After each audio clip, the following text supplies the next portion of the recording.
पुणी खसला सुना दर जदि आपण मैंने उभय सुना और रूपा किनिया प्लान करुवे आपण आसीगला बड़ खुशी खबर।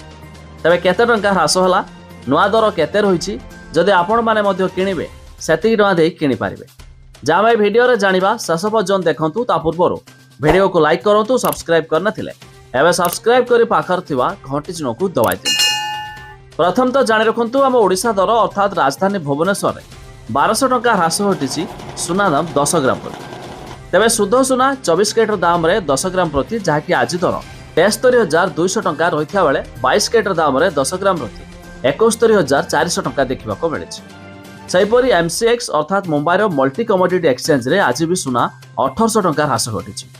तेबे शुद्ध सुना 24 कैरेट दाम रे 10 ग्राम प्रति 74,600 टंका रही बेले 22 कैरेट दाम रे 10 ग्राम प्रति 72,400 टंका देखा मिली।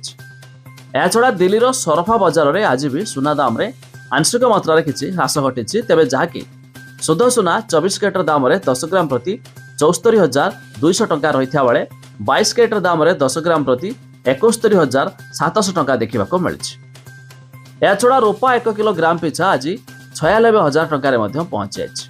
तेबे जदि आपण माने उभय सुना और रूपा किनिया प्लान करुवे तेबे यही दर देई किनि पारिबे।